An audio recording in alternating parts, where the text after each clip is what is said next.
Muy bien, amigos, pionera en el mundo de la comunicación digital, fundadora de uno de los medios autogestivos más influyentes y con más trayectoria del país. Fue una de las primeras en agitar la cuarta ola feminista y también estuvo en los orígenes de la militancia juvenil kirchnerista, una suerte de Forrest Gump del siglo XXI argentino. Puesto todo así, uno dice, pa, es verdad. Y sí. Acaba de publicar su primer libro, una compañera, amiga de la casa. Bienvenida, Julia Mengolini. ¿Qué haces, Pepe? ¿Todo ¿Cómo bien? estás? Bien, Qué ¿y vos? Lindo que está acá. ¿Viste vos qué lindo? Y encima tenemos las cortinas bajas, Sí. ahora subimos y No, está muy lindo. está precioso, estamos contentos. ¿Cómo andas, che? Bien.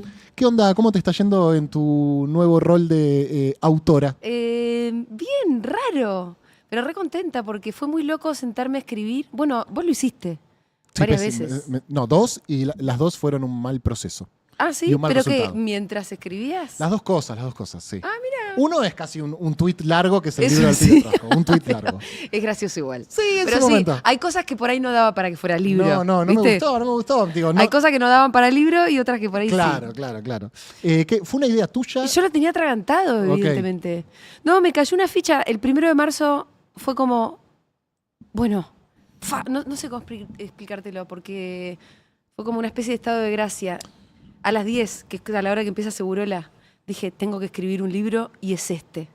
Y iba transcurriendo Segurola y la gente me hablaba y yo en realidad adentro estaba pensando como el índice. Tengo que escribir un capítulo de la pandemia, tengo que escribir...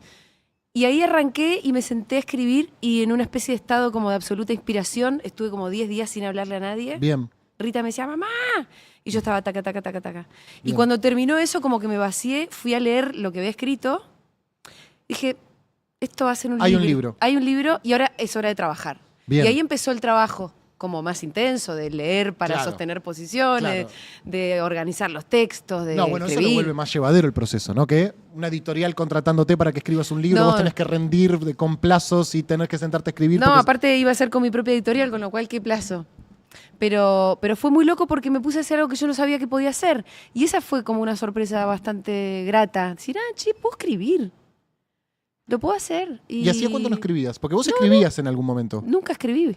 ¿Cómo que no las columnas? No. ¿No escribiste columnas? No, en el Niapalo se escribía, pero eran entrevistas. Ok. Entonces yo hacía una entrevista, después tenía que grabar una conversación y a lo sumo tenía que escribir la cabeza para presentar la bajada de la presentación del personaje y eso ya me hacía como... Y además eso lo escribíamos con Martín Rodríguez Ujú.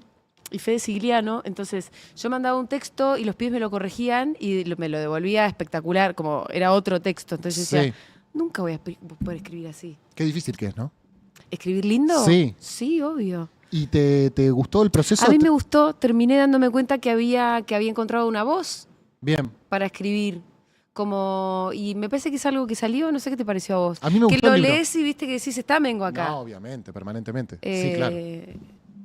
Pero en el estilo te quiero decir Sí, claro, también, ¿no? claro, Como hay sí, algo sí. que sí, que te lleva a pensar que estoy yo efectivamente Como ahí si atrás. estuvieras hablando, sí. Un poco sí, que en realidad no es así, no es que tan fácil como decir, bueno, me pongo a hablar y después desgrabo lo que estoy... No, le di un montón de vueltas al texto. Cada párrafo lo corregí un montón de veces. Bien. Cada capítulo además lo vas armando y vas pensando, bueno, el de drogas lo empiezo por mi casamiento peposo y después puedo seguir por acá y por ahí. Y después por ahí lo reeditás un montón de veces, lo reescribís, pero de manera que parezca un texto que salió fácil. No, aparte me hizo recordar varias cosas que, bueno, como charlábamos Sí. antes de arrancar la nota. Aventura, vos también estás. Sí, claro. Sí. Te metí en algún problema. Sí. En el primer gran problema Mi digital. primer quilombo fuiste vos. Tu primer gran problema digital, sí. Sí. Con un Sí. personaje, ¿no? Sí, que era Pepe. Claro. No, Ezequiel se llamaba tu Ezequiel personaje. Sánchez. Sí, nadie nunca sabrá. No. Che, Julia, arrancás el libro con la muerte de tu papá por COVID y planteas una mirada muy distinta a la que se impuso en el discurso libertario sobre ese dolor y esa forma de transitar Sí. el dolor durante la pandemia. ¿Qué te pasó a vos y por qué pensás que fue tan distinto el sentir general? Es una gran pregunta, ¿viste? Que yo creo que sobre la pandemia de verdad estamos como, está subpensada. Nadie piensa en la pandemia, nadie quiere pensar en la pandemia.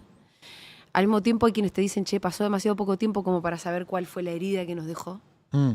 Y yo creo que si la mirás un poquito decís, che, acá, esto tiene que formar parte del diagnóstico para explicar por qué gobierna Milei, sin ninguna duda. Si la mirás un poquito de cerca, decís, bueno, en las marchas anticuarentena empezaron a aparecer los carteles que decían Milei presidente. O sea, no tenés que ser tampoco Sherlock Holmes ni demasiado piola para darte cuenta, porque fue evidente. Y después también, si rascás un poquito más, empezás a ver que hay un resentimiento que para mí explica mucho del voto a Milei, que como que se empezó a acelerar ahí. No te digo que se gestó del todo ahí, pero que ahí como que agarró, viste, un energizante. La pandemia energizó a las nuevas derechas que medio como que ya venían asomándose en todo el mundo. Y ahí estamos. A mí me parece que pasó algo que los estados además no fueron capaces de ver, en general todos. O sea, todos los gobiernos y todos los estados se preocuparon mucho por el aspecto estrictamente biológico. Es decir, bueno, al principio había que lavarse las manos. Al final no era eso. Pónganse todos el barbijo, así, allá, no sé qué, cómo se contagia. Después, obviamente, se inventaron vacunas en un tiempo récord, como 5 vacunas en un año distintas, de las distintas potencias. Todo con financiamiento público también, ¿eh? No, Pfizer no inventó ninguna vacuna. Pfizer fue y compró la tecnología cuando ya estaba inventada. Y los estados después tuvieron todo el despliegue para poder vacunar a la población mundial completa en un tiempo récord, con diferencias, ¿viste? Obviamente los países ricos llegaron antes. Y nadie pensó en el aspecto emocional y psicológico que implicaba. Esos mismos estados te iban a mandar a que te quedaras en tu casa, que no salgas.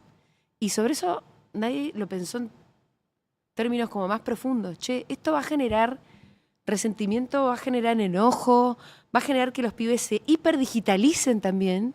Sí. Que se van a quedar ahí atrás de la computadora. Obvio, yo creo que falta para que nos demos cuenta, pero evidentemente algo ahí pasó. Digo falta porque si hoy viste que el otro día le preguntaron a Xi Jinping, creo, ¿qué opina de la Revolución Francesa? Y el chabón dijo, es muy pronto para saberlo. No lo sabía, no lo escuché. Me encanta porque es como, pero... Y en el fondo te pones a pensar en tiempos chinos. Sí.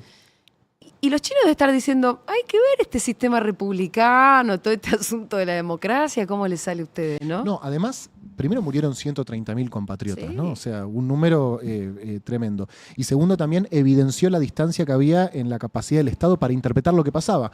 No sé si te acordás, cuando fue lo de los jubilados haciendo fila para... Uy, sí. ¿Te acordás eso? Fue un que desastre de vuela gestión. Banoli. Y cuando anuncian el IFE, que pensaron que se iban a anotar 3 millones de personas y se anotaron 9. Sí. Y a partir de ahí, bueno... Sí, pero al mismo tiempo, para mí hubo mucho contraste entre gente que gestionó muy bien, gente que gestionó muy mal y gente que lo único que quiso fue boicotear. Y gente que se mandó la cagada de hacer un cumpleaños en Olivos, boludo. También eso, la herida que dejó la fiesta de Olivos, capaz que tampoco la podemos ni terminar de dimensionar. Sí. Pero hay gente que la rompió también. Hay gente que dejó la vida por otros, ¿viste? El personal de la salud. Hay un documental que yo lo cito, ¿viste? Que poca gente lo vio, pero es impresionante. Un documental que hace Nicolás Kreplak. El primer día el chabón ahí se dio cuenta, acá lo que está pasando es increíble, pongan cámaras. Entonces está filmada una buena parte de lo que fue la gestión de la pandemia en la provincia de Buenos Aires, pero aparte está filmada la primera reunión que tuvieron ahí como todo el... Sí, el Consejo de Epidemiólogos. Sí, sí en provincia de Buenos Aires. No sabían nada, pero con lo poquito que sabían por dónde arrancar, por dónde empezar, qué sé yo. Y es muy increíble cómo a la que nos enfrentamos como humanidad, ahí te das cuenta, a lo que se enfrentaron ciertos funcionarios que tenían que gestionar lo desconocido. Y que hay gente que lo hizo, que pudo haber cometido errores, pero que lo hizo desde la mejor voluntad posible. Y hay gente que fue oportunista de la forma más berreta y canalla que te podés imaginar. Ahora, Julia, decís, todavía es muy pronto para poder entender colectivamente qué fue lo que nos pasó. A vos personalmente, además de obviamente lo más significativo que fue la muerte de tu viejo, ¿qué sentís que significó un antes y un después a partir de la pandemia para vos? Para mí en lo personal, decís vos, es que es difícil que yo te diga, ¿me quedé sin papá? No, yo me quedé sin papá y después creo que en términos políticos todo lo que te dije, A mí no me cambió tanto la vida. De hecho, yo en una parte del libro lo digo, es loco decir, a mí la pandemia no me rompió la vida, aunque me mató a mi papá. Pero yo salía, ¿viste? Nosotros salíamos. A trabajar. A trabajar. Sí. Teníamos el mismo ingreso, más o menos la misma tarea, obviamente interrumpida, no era lindo hacer radio por Zoom, era una mierda. Como Rita era medio bebé, tampoco Claro. es que no me cortó la joda, porque yo hubiese estado en mi casa, sobre todo, por Rita. Entonces digo, a mí no me rompió la vida, entonces me cuesta mucho conectar con ese resentimiento que yo creo que es una de las cosas que se sembró y que se gestó ahí y que explica mucho de lo que estamos viviendo hoy. Me cuesta conectar, me cuesta. Y a mí, respecto del encierro, sobre todo lo que me pasa es que pienso, ojalá a mi viejo le hubiesen dicho un poquito más. Quédate en casa, viejo. Fue un cumpleaños el chabón. Fue un cumpleaños, boludo. Ojalá hubiese habido un poco más de, no sé si... Perdón, ¿y fue una relación directa? ¿Fue un cumpleaños? ¿Se contagió en ese cumpleaños? Sí. Ok. Sí. Y en ese cumpleaños se contagió, no sé, se contagiaron 5 tipos más. Todo, claro, la persona que cumplía años cumplía como 70 y pico. Sí, claro. Era toda gente grande. No era un cumpleaños de 15. No. Se contagió un montón de gente en ese cumpleaños. 3 de ellos terminaron internados. O sea, fuerte. Y uno se murió. Y de esos, de los que se enfermaron en ese cumpleaños, hay 2 negacionistas que al día de hoy no creen en las vacunas y nunca se vacunaron. O sea, esto para mí es, ¿viste? Claro.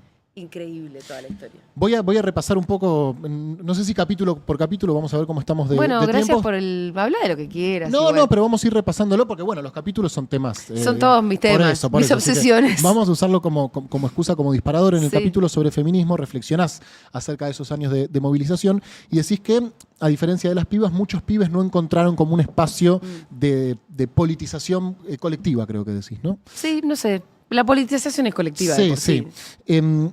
¿Por qué pensás que esa falta de interpelación se le atribuye más al feminismo que a la política, digamos?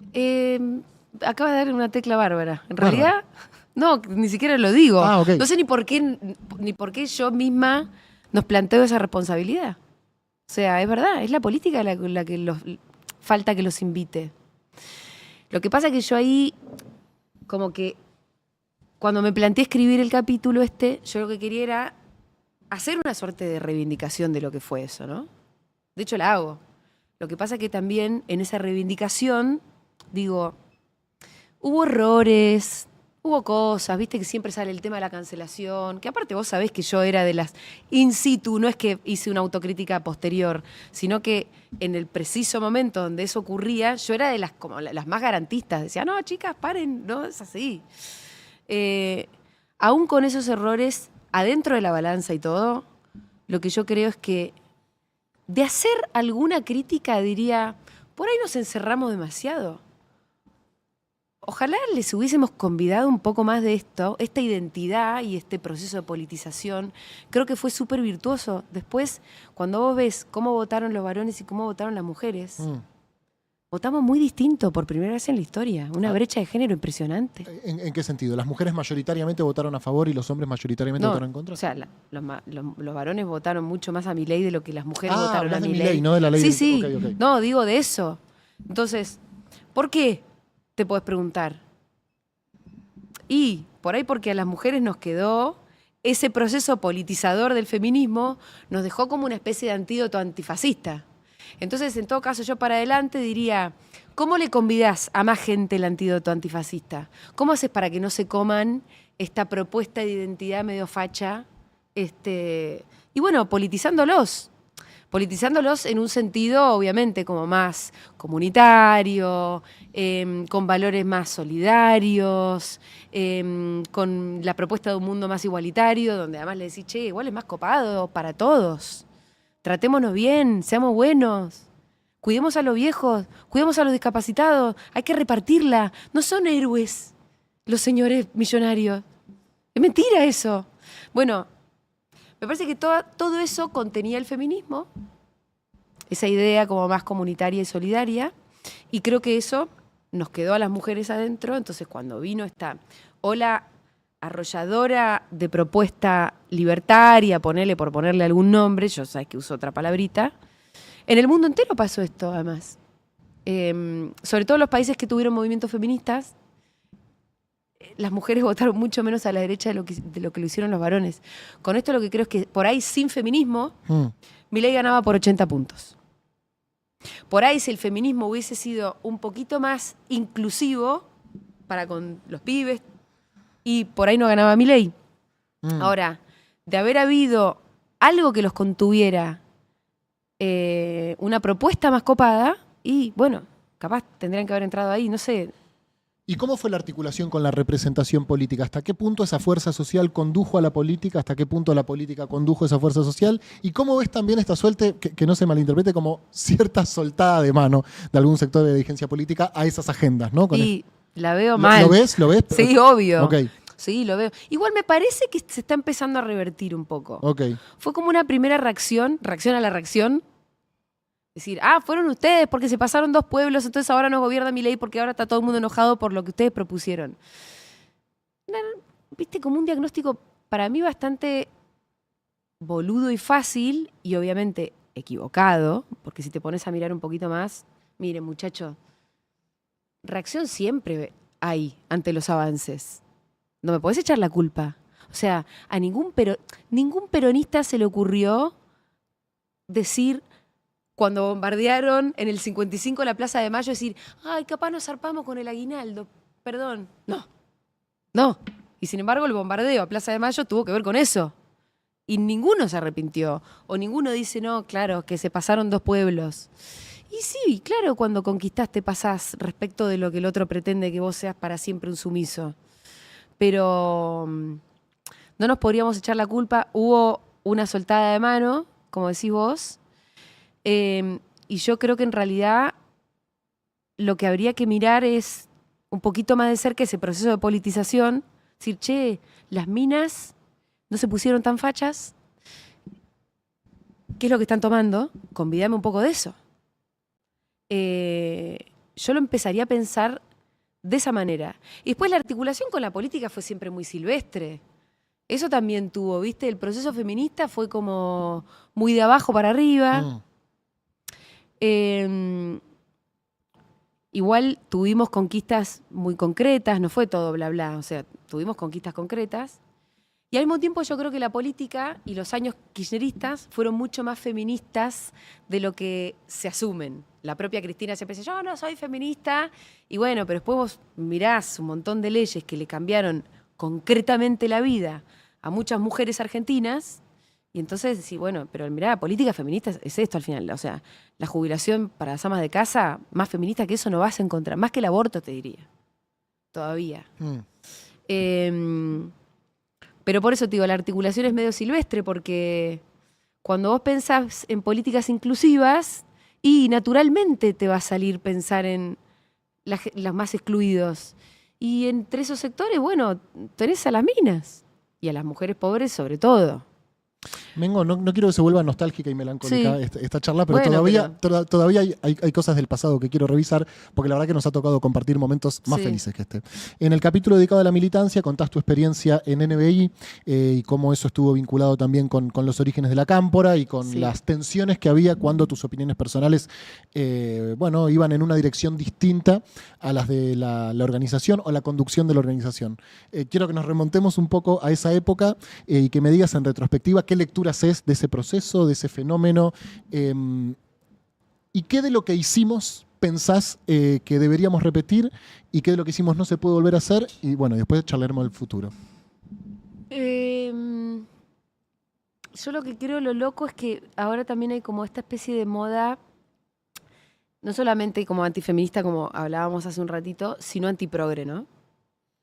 Y cuando en el fondo te pones a pensar en los mejores años cucas, fueron recontra progres, ¿viste? Y ni siquiera me voy al lugar común de matrimonio igualitario, ley de identidad y eso que es como lo más progre de lo progre en la superficie, sino las políticas de reparto, ¿viste? De la riqueza, eso es re progre.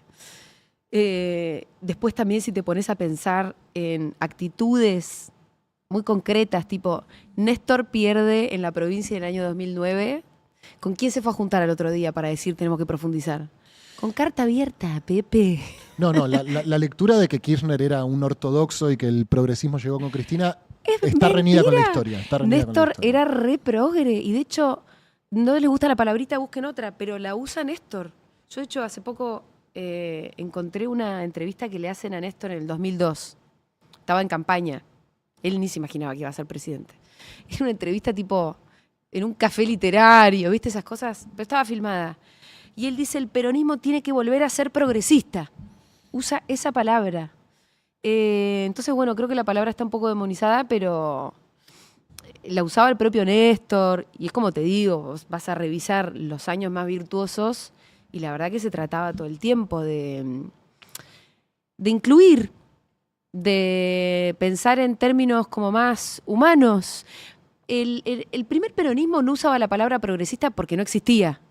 Pero Perón usaba la palabra humanista, que la usa bastante Juan Grabois ahora, ¿no? Y bueno, qué sé yo, si es una cuestión semántica habrá que ver cuál. Se trata en definitiva como de pensar en políticas más inclusivas, ¿viste? Y creo que sobre eso no te podés arrepentir. Y en todo caso, haberle dado mucha bola, no sé, a las políticas LGTB y poca bola a las políticas como más redistributivas, la famosa torre de milanesas. Una cosa no tiene la culpa de la otra. En todo caso hagamos todo. No es que la política LGTB le sacó la milanesa del plato al trabajador. No. El problema fue en todo caso el no haberle sacado a quien le tenías que sacar para poner las milanesas en el plato. ¿A quién le tenías que sacar? ¿A quién le tenés que sacar? A los más ricos, ¿viste? Pero esta es una discusión que es como tan difícil de dar en este país y en el mundo ahora también. En el mundo, porque ahora vos tenés como los movimientos, ¿viste? Más anglosajones, más progresistas, dicen tax the rich. Poneles impuestos a los ricos. Si no, no vamos a resolver ningún quilombo. Y además tenés ahora que el poder económico no solamente concentra mucha riqueza, sino que concentra una cantidad de poder en términos de cuáles son las manijas que tienen en la mano. ¿Viste la peli Mountainhead? No, todavía no, pero la estoy por ver estos días. Tiene la primera parte, está buenísima. ¿Hay que verla? Sí, re. Bien. Aparte que es entretenida. Lo que pasa es que por ahí no está del todo a la altura de las expectativas, porque la primera parte está buenísima, porque te muestra a 4 millonarios techs, que pueden ser Elon Musk, Jeff Bezos, Mark Zuckerberg, no sé, y otro, que se juntan un fin de semana en la casa de uno. Tienen personalidades así locas de narcisistas, como vos ves que es efectivamente Elon Musk. Y además con las conversaciones que tienen los tipos, toda esta parte es como muy verosímil. También es un capítulo de Black Mirror. Tienen demasiado poder. Tienen demasiado poder. Y esto no sé si había pasado alguna vez. Bueno, por ahí sí. No sé, pero en la época feudal, o sea, bueno, por algo ahora Varoufakis habla del tecnofeudalismo. Hay algo que se parece al feudalismo de lo que estamos viviendo. Pero bueno, volviendo, tu pregunta era que de ese tiempo. Sí, de ese proceso de los orígenes de la cámpora en retrospectiva. ¿Qué lectura haces? A mí me pasa que lo digo también ahí, con la cámpora es como que me vengan a criticar como a un exnovio, ¿viste? Vos decís, yo lo puedo criticar, pero vos no. ¿En qué año fuiste a la primera reunión? No, lo que pasa es que fue como medio. Yo empecé a militar en NBI en el 2005. Bien. Y NBI era una agrupación de izquierdas de la Facultad de Derecho. ¿Quién era el referente? Y bueno, Recalde, Guado, pero era súper horizontalista, éramos re hippies al mismo tiempo, ¿eh? O sea, era una agrupación súper hippie en sus basamentos. Las decisiones ni siquiera se tomaban a mano alzada, sino por consenso. Ese nivel de hippie. O sea, si había uno que estaba en desacuerdo, había que seguir hablando hasta que todos estuviéramos. Imposible.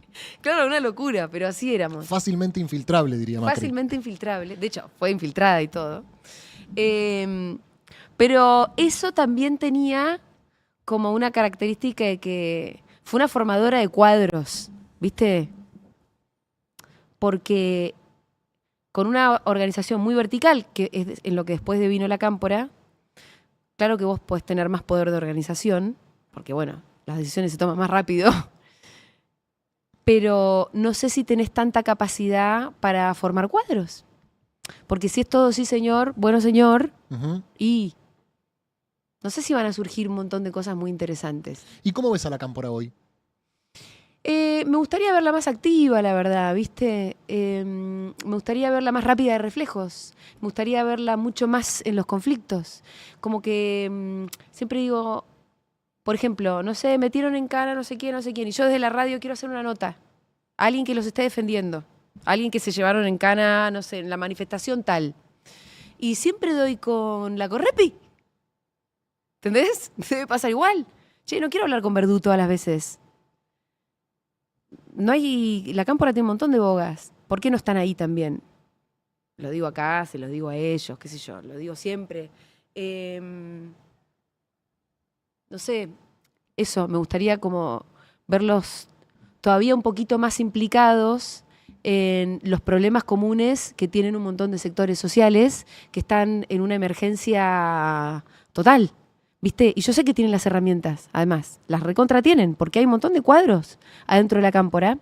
Y hay otra cosa que tiene la cámpora que no todos tienen, que es un compromiso con, no solamente con su propia orga, con lo que diga el peronismo, con Cristina y todo eso, tienen un compromiso con la realidad social y con la vida política y social del país, pero hay veces que digo, ¿dónde están?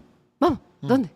Y esta discusión interna, esta discusión política, esta tensión con el gobernador, con Axel Kicillof, ¿cómo la seguís? ¿Cómo la pensás? Me molesta un montón, me tiene totalmente harta. Ojalá se ordene. Es comprensible, hay un lugar donde se entiende, ¿viste? Como tal vez entiendo, están disputando liderazgo, están disputando poder. Yo puedo darme cuenta desde qué lugar acciona Axel, también me puedo dar cuenta desde qué lugar Cristina defiende lo suyo, incluso hasta se ofende con Axel. Yo me doy cuenta, ¿viste? Que había un momento que decíamos, che, no se entiende. Después hay un momento de decir, bueno, sí, ya estoy entendiendo. Pero no me quiero enterar, ¿entendés? No me quiero enterar. Porque hay un lugar donde es muy desgastante. Con todas las cosas que nos está pasando, también hasta parece frívolo. Discutir los problemas de la dirigencia, digamos. Claro, sí, o sea, es como te digo, entiendo que la disputa tiene bastante sentido, pero ya vamos muchos años con estas discusiones intestinas, ¿viste? Y nunca terminan bien, por lo menos no vienen terminando bien. Uno podría... Viste que estaba el viejo lema de... Bueno, los peronistas cuando se están peleando es que se reproducen o cosas así. Sí, es de los 60 la y frase, ya no es verdad. Sí, claro. Yo creo que hay cosas que dejan mucho desgaste. Bueno, lo venimos repasando, ¿viste? Yo estuve adentro, me fui bastante al principio, pero los conozco a todos, nos conocemos desde muy chiquitos. Yo los veo a cada uno y todavía le veo el fulgor en los ojos y las ganas. También de la cámpora podés decir, viste, que no hay ni uno chorro, ¿viste? O no sé, capaz me equivoco con algo, pero no es que sean unos chantas. Digo, hay un montón de cosas, virtudes que tienen.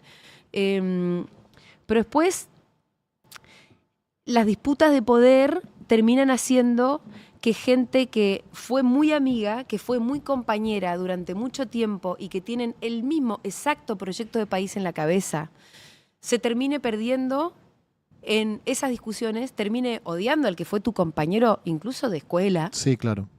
Con el que compartiste y construiste tanto y que incluso se olviden de cuál era ese proyecto de país que tenían en la cabeza.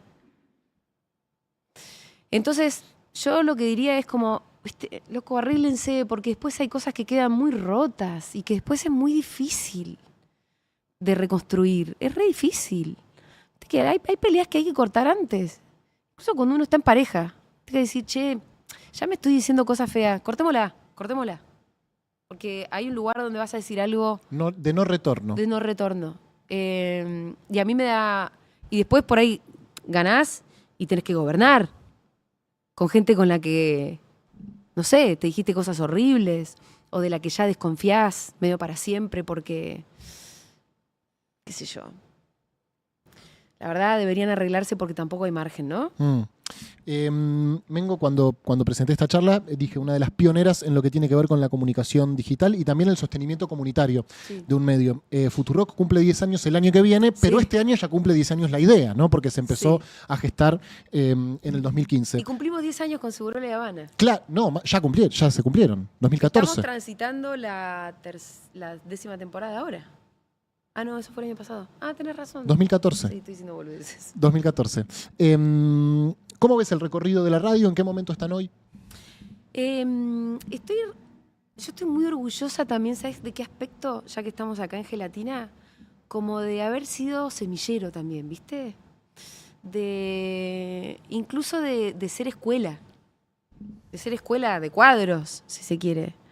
Si te pones a mirar toda la cantidad de gente que pasó por Futurock y después de ahí hizo otro camino, pero siguió creciendo. Vos fundaste un medio, Iván fundó un medio, y podemos pensar en un montón de gente que sigue haciendo cosas y creciendo, incluso hasta superándonos. Y no solamente por las personas que pasaron por ahí y que siguieron creciendo después, sino por una forma. ¿Viste? Vos hablabas de lo comunitario, como yo también veo que Futurock fundó una forma diferente también de poder hacer comunicación, hacer periodismo y llevar adelante medios como este, como el nuestro, como autogestivo, que es recontra virtuoso y está bárbaro. Y que no está en todos los países del mundo eso. No, casi podemos decir que... Es recontra nuestro. Sí. Y yo no me atrevo a decir, capaz sin Futurock nada de esto hubiera sucedido. No lo sé, no me podría arrogar esa responsabilidad. Pero fantasear con eso me da mucho orgullo porque si en otros países no existe, capaz que no es como una receta epocal obvia. No, capaz que de verdad fundamos algo que a mí me parece re importante porque es lo que le responde, es contrahegemónico lo que hacemos nosotros. Si no existieran medios como el nuestro, Clarín y La Nación se salen con la suya, se seguirían saliendo con la suya a pesar de las redes sociales. Yo no estoy tan de acuerdo que las redes, listo, rompieron con toda la lógica de los medios hegemónicos. Hoy, lo que le están diciendo a la Corte Suprema, que Cristina vaya presa, son Clarín y La Nación. Los que están metiendo esa presión son Clarín y La Nación, ni siquiera el Gordodán, ¿entendés? Siguen teniendo poder de fuego, el poder hegemónico, mediático en este país. Que no se hagan los boludos que no, porque lo siguen teniendo y siguen ejerciendo su influencia. No, y sospecho que a la mañana, tanto vos como nosotros... Entramos a ver ahí. Sí. Vos seguís, mirá, y sí. Y la verdad que sí. Entrás a Twitter a ver en qué anda Twitter. También está pasando algo que hace unos años no pasaba, que es que en La Nación y Clarín aparecen recortes tuyos, aparecen recortes nuestros. Digamos, hay un orden que también se está invirtiendo. Sí, porque hay una conversación social. Se está invirtiendo por ahí, es muy auspicioso, pero... Hay una conversación, pero siguen teniendo enorme poder de influencia en la opinión pública, en los factores de poder sobre todo. Porque si los jueces de la Corte la llegan a meter presa a Cristina o llega a pasar alguna cosa así, no es porque en Twitter haya habido una presión o que haya habido una presión social que no haya sido construida por Clarín y por La Nación. Yo creo que, viste, el entramado mediático con el entramado judicial, con obviamente el poder económico, son la explicación de por qué Cristina puede llegar a ir presa en los próximos días. Y además nosotros nos vamos a quedar muy huérfanos. No es solamente que una persona inocente vaya presa el problema. El problema es que... No pasa nada. No, el problema es que nosotros vamos a estar cercenados en nuestro derecho de elegir a quien queramos nosotros elegir y que va a ser el poder político y económico el que va a decidir quién es candidato y quién no. De esa no volvés, o sí, volvés, pero digo, eso es romper la república, no es cualquier cosa, ¿viste? Quiero ir al último capítulo, que fue cuando lo leí en términos personales, el que más discusiones me despertó, ¿sí? Más ideas. Creo que es la discusión más embrincada, enroscada que hay en torno a la digitalidad. Decís algo así como que sobreestimamos las redes, contrariamente al análisis que se hace como que los subestimamos. ¿Por qué sostenés eso? Es que es un poco de todo en realidad. Las dos cosas a la vez. Son las dos cosas a la vez. Sí. Y por eso me costó un huevo escribirlo. De hecho, ese capítulo lo escribí como 20 veces. Y terminé... Yo lo escribí muchas veces porque no terminaba de quedarme clara la hipótesis. Claro. Y terminé expresando, diciendo, bueno, voy a ser abierta con esto. No tengo clara la hipótesis. Bien. Y también yo incluso empiezo el capítulo confesando, tampoco tengo claro el tono con el que lo quiero escribir. No sé si soy víctima, no sé si me las quiero dar de cancherísima porque soy la más hateada y acá estoy y me la banco. Viste, no quiero pecar de exceso de arrogancia, pero bueno, es todo junto. Está. Qué sé yo. Lo que yo digo es que hay un momento donde la sobreestimamos en términos más bien subjetivos. Porque hay gente que está totalmente atravesada por la cantidad de likes que va a recibir en la fecha. Y eso es una mierda para cualquiera. Para la hora de construirte vos como un ciudadano que va a salir y tomar decisiones o se quiere sentar a escribir un guión de una película o una obra de teatro, en realidad te hace mierda estar buscando esa dopamina, seguramente te hace perder el tiempo para cosas importantes.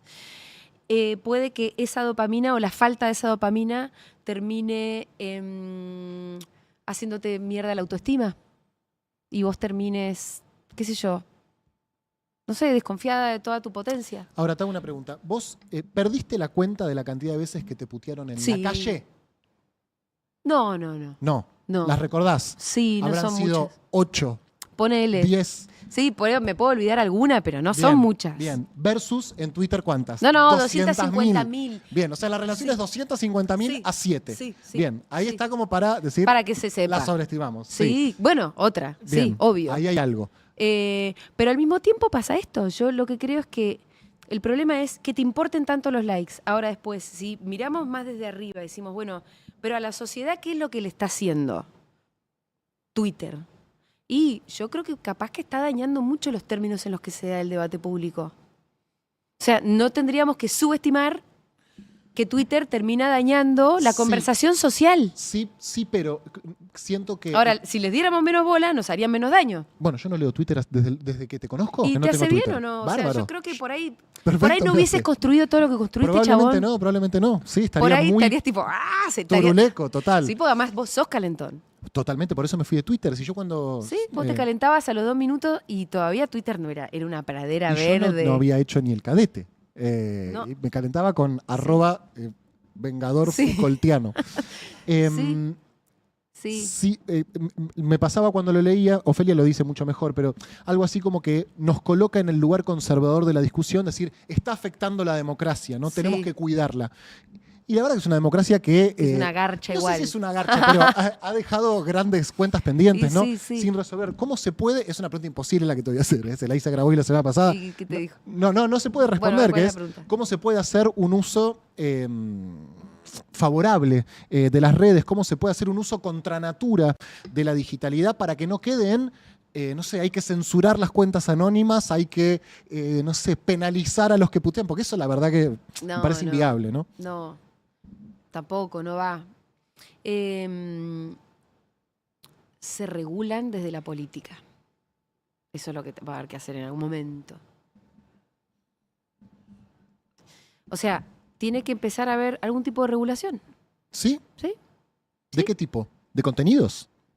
O sea, yo no podría venir al pibe Trosco, por ejemplo. No, sí, los chistes sí. De hecho, antes de Elon Musk, Twitter tenía muchas más regulaciones de las que tiene ahora y ahora ya es una total garcha. ¿Seguís leyendo, seguís estando? Yo no tuiteo, pero escroleo. Ok. Pero muy poquito tiempo del día, ¿eh? Bien. O sea, no me abduce Twitter realmente. Sí, tiene que haber regulaciones porque, por ejemplo, antes no era tan fácil tirar una fake news. Había fact-checkers. Sí. Se preocupaban, sí. ¿No pensás que antes las fake news estaban organizadas de una forma industrial y que ahora está liberada? Bueno, ahora cuando está Feynman liberada. discute con el gordo Dan, Sí. ¿le molesta la fake news o le molesta que no sean los medios quienes tienen el control sobre eso? Bueno, los medios... Feynman o cualquiera. Pero pará, los medios en un punto vos podés decir, porque hay gente que dice, che, la fake news siempre existió porque mentiras en los medios siempre hubo. Claro. Pero no tanto. O sea, hay cuestión de grados también.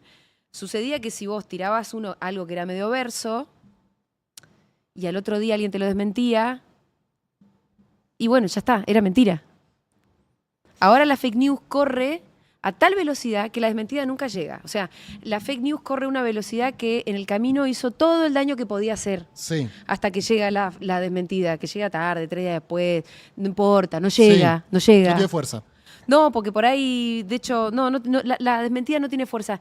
Antes, en los medios de comunicación, donde teníamos como una especie de escenario común, bueno, la desmentida llegaba. Vos dijiste algo que era falso y resultó ser falso después. Sí. Ahora no. Sí.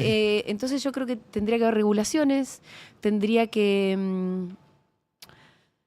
pensarse qué pasa con las granjas de trolls, los bots, todo eso existe. Y es una forma muy chota de falsear el debate también, ¿no? Bueno, viste que Lula dio una pelea ahora en Twitter, con Twitter, digo, en las últimas elecciones, porque en Brasil tenían determinadas normativas que decían, bueno, nosotros vamos, la discusión se da en tales términos, electoral. Así, esto puedes hacerlo, esto no. Bueno, y en Twitter se hacía cualquier cosa. Se rompían todas las reglas. Entonces Lula va, lo discute. ¿Dieron de baja Twitter? Gana, sí, gana. Estuvo unos cuantos días Twitter sin funcionar en Brasil. El año pasado vino a Dada Gelatina y dijo, lo banco a Lula en esta. Y sí. Lo que te da la cuenta de que la política va a tener que empezar a pensar en esto. Y ponele, yendo un poco más allá, los niños tienen celular, la gente le da el celular a los nenes desde que tienen, no sé, 5 o 6 años. ¿Por qué no le peinas una raya directamente? Porque nadie está pensando que es una locura. Para mí no, Para mí no le peines una raya. No, pero es que te pongo el paroxismo porque nadie se da cuenta de lo que genera eso en la mentalidad de un niño. Genera lo mismo. Que genera lo mismo y aparte es niño. Entonces todavía está en formación su cabecita, los cablecitos que tienen que empezar a conectarse para después, qué sé yo, tener capacidades cognitivas. Y está generando un nivel de ansiedad insólita en los adolescentes y esto ya está empezando a ser diagnosticado. Recién ahora hay gente que está escribiendo sobre esto, haciendo estudios sobre esto y los resultados no son buenos, los resultados es estamos haciendo mierda a los pibes con el teléfono, con las redes sociales. Pero los estados están muy lejos de decir, vamos a regular. No se animan. Viste que siempre tenés un Suecia, Hay algunos países donde ya no se puede tener el celular en la escuela. Sí, se viralizó mucho en TikTok el procedimiento mediante el cual te lo bloquean las horas escolares. Sí. Indicios de que hay algunos dirigentes que por decisión política, esto es no comercial, sino porque están pensando en el beneficio de la sociedad de verdad y en la salud mental, que tanto se nos pasó en la pandemia, en que con estas cosas van a necesitar regulación. Lo que pasa es que a vos que te gusta tanto la política, es la política la que termina por resolver. Porque es la política la herramienta de transformación o incluso de defensa. Pero es como dice Ofelia, hay cosas tan horribles que están pasando que es una cagada el lugar conservador al que a veces nos obligan. Yo el otro día empecé el libro de Grabois y es gracioso porque Grabois empieza... ¿Cuál de ellos? Argentina Humana, el último. El Papa y la Constitución Nacional. Sí. Bueno, claro, más conserva y hoy es lo más zurdo que se te puede ocurrir. Bancar al Papa y a la Constitución Nacional. Porque la Constitución dice que las cárceles serán sanas y limpias no para castigo, sino para resocialización. Vos lees eso y decís, ¿quién es este zurdo loco que escribió eso? Bueno, es la Constitución Nacional y no la última reforma. Ese es un artículo... De Alberdi. Sí, pero yo estoy con Ofelia, que ojalá nosotros pudiéramos decir, defendamos todo lo que estaba bien, que no es poco, y tengamos además una propuesta de un sueño todavía más emancipador. Bien, hablando del sueño, sobre el final del libro decís algo que me llama la atención, que es que Milei no es un principio, sino un final. Sí. Una lectura incluso esperanzadora. Sí, se te gustó. Sí, ¿lo pensás de verdad? Yo me acuerdo igual también, cuando fui antes que ganara Milei a Gelatina, me invitaste a un especial. Sí. Que te dije, va a ganar Massa. ¿A un especial? El especial, ¿cuál fue, Sole? El... especial de Gelatina en un lugar distinto. Ah, sí. El día antes de las elecciones. Sí, obvio. La vedada. La vedada. Y te dije que va a ganar Massa. Sí, y vos me miraste y me creíste. Terrible, Julia. Terrible. Me cagaste el domingo mal. Así que con el mismo espíritu te digo lo siguiente. No. Pero vos créeme. Porque en última instancia... Prefiero... Sí. En última instancia yo creo que la humanidad se termina regenerando, ¿viste? Por lo general es con creatividad. Los negros del apartheid deben haber dicho, ¿y esta cómo hacemos? Y hay un tipo ahí que se llamó Mandela, que se comió 23 años adentro de un pozo y que cuando salió fue presidente de su país y los liberó. Martin Luther King, lo mismo, ¿viste? Tipos que decían, che, ¿cómo hacemos? Porque claro, la hegemonía total era, ustedes son los negros, no van a votar nunca, los tenemos totalmente humillados, no se pueden sentar en el bondi, no se pueden mezclar en la escuela. Y la verdad que pasó poco tiempo y, como te digo, con creatividad y también con métodos pacíficos, Martin Luther King liberó a los suyos, Gandhi hizo lo mismo. Gandhi, chabón, era una colonia inglesa, tenía el ejército inglés adentro, no tenían ninguna chance. Y salieron de esa. Entonces, son casos que a mí me hacen pensar que cada tanto ganamos y que puede volver a pasar.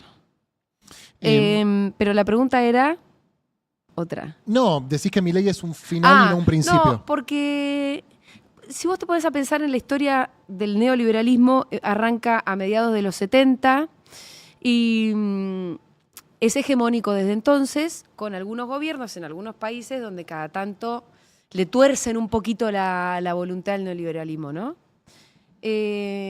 Yo creo que hay una serie de continuidades con todo eso. O sea, el proyecto económico es básicamente el mismo.